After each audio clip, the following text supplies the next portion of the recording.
You wake up before the light fully settles in, pull on that same jacket you always wear, and walk toward the back door with a bag of seed in your hand. It feels like nothing, you know? Just a routine so small you've long since stopped noticing you're even doing it. Except, in the 3 seconds before your hand actually touches the door handle, something has already happened. Your shape has crossed a window. Your silhouette, just the outline, nothing more, has landed on a small, sharp pair of eyes perched somewhere up in the crabapple tree. And that outline isn't new information to them. It's being checked against a memory. Here's what's really happening in those 3 seconds. You're not being noticed for the first time. You're being cross-referenced. Same height, same posture, same slightly slower left step you've had since that injury 2 inches ago. To you, it's just walking. To them, it's a signature, filed away and compared instantly against every other version of you they've ever seen cross that same window. Even the pace of your breath, showing up in little clouds on a cold morning, becomes part of that signature. A detail so tiny you'd never think to hide it. And honestly, so consistent that trying to hide it wouldn't even matter anyway. Now, flip this around for a second. You know, you've always assumed the birds in your yard are just reacting to the seed. It's the simple story you tell yourself. Fill the tray, they show up, a clean exchange. But honestly, the food is actually the last thing they process. Long before they ever land, and way before they commit to that feeder, they are reading you, your gait, the rhythm of your breathing.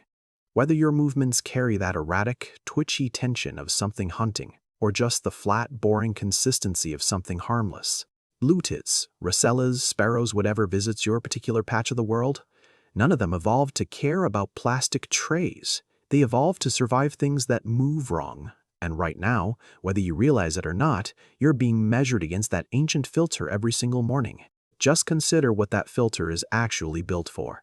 It wasn't designed for backyards or sweet little bird feeders. It was shaped over millions of years by something far older and far less forgiving: the need to tell, in a fraction of a second, whether an approaching shape means trouble.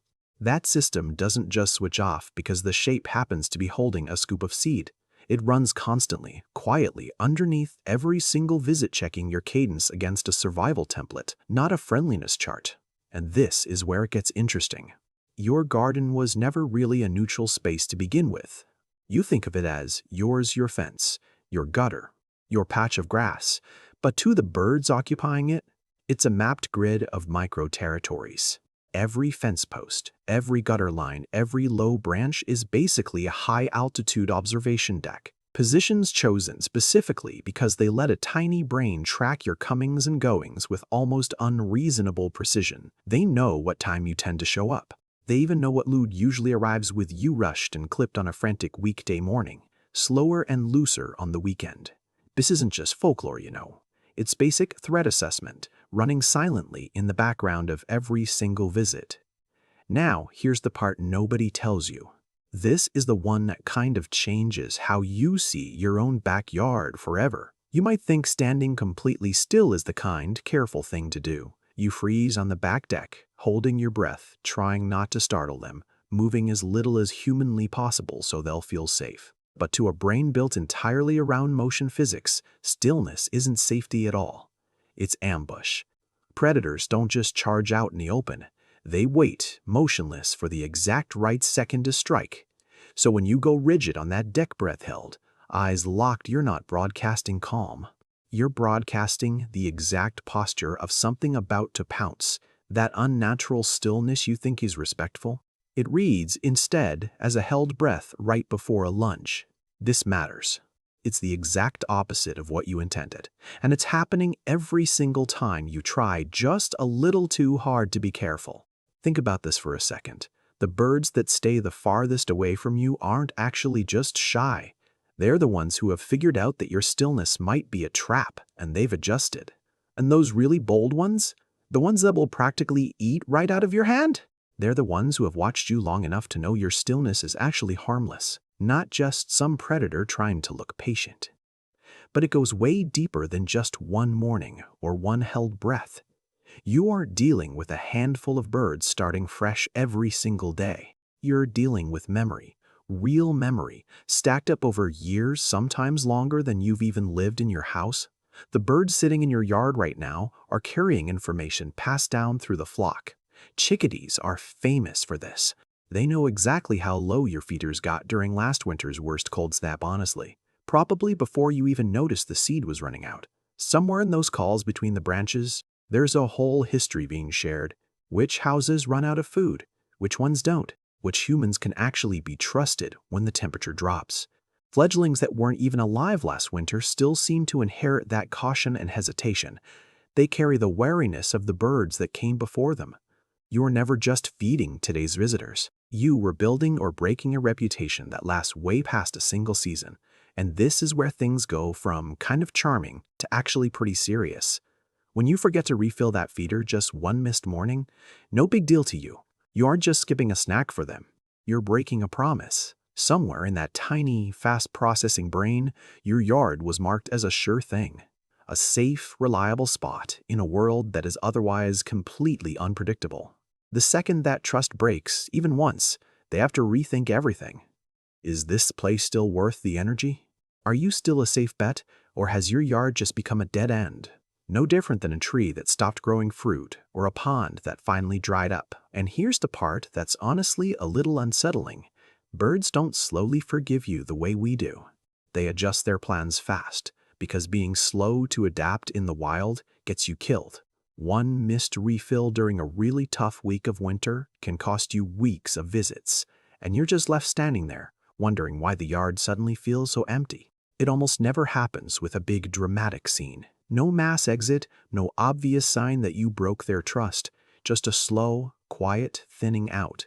Fewer visits, shorter stays, more birds sitting on the fence waiting instead of actually committing to the feeder. By the time you finally notice how quiet it's gotten, they've already made up their minds. And that decision was made days ago, somewhere you couldn't even see. So now, flip the entire relationship around. Because honestly, by this point, the old version of the story just doesn't hold up anymore. You were never the caretaker standing at the center of your garden, generously dispensing kindness to grateful little creatures below. That was just the version you told yourself. The real architecture looks nothing like that. You are, to them, an animated landscape feature, predictable in the best case, threatening in the worst, but never quite in charge the way you assumed. They've learned your patterns the same way they'd learn a weather system. Something to anticipate. Something to work around. Something to abandon without hesitation if it stops behaving the way it's supposed to. There's no cruelty in that reframe. Just a colder, clearer kind of intelligence than most people ever give a backyard bird credit for. They're not warming to your personality. They're tracking your reliability, your rhythm, your silhouette against the window, your stillness on the deck, the exact date your feeder last ran empty. Every single gesture you thought was invisible has already been logged somewhere by something small enough to fit in your palm and sharp enough to remember you longer than you'd expect. And maybe that's the real shift here. You walk outside tomorrow morning with the same bag of seed, same jacket, same half-asleep posture crossing the same window. But now you know what's actually happening in those 3 seconds before you reach the door. You're not stepping into an empty yard. You're stepping into an audit that's been running quietly for as long as you've lived there, conducted by witnesses too small to notice and too sharp to fool. Every fence post has an opinion of you. Every branch has a memory. And none of it has anything to do with how much seed is in the tray.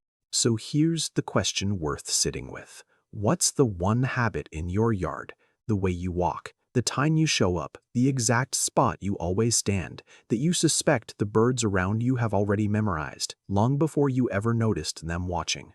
Tell me down in the comments. Honestly, I'd genuinely like to know what you think they've picked up on.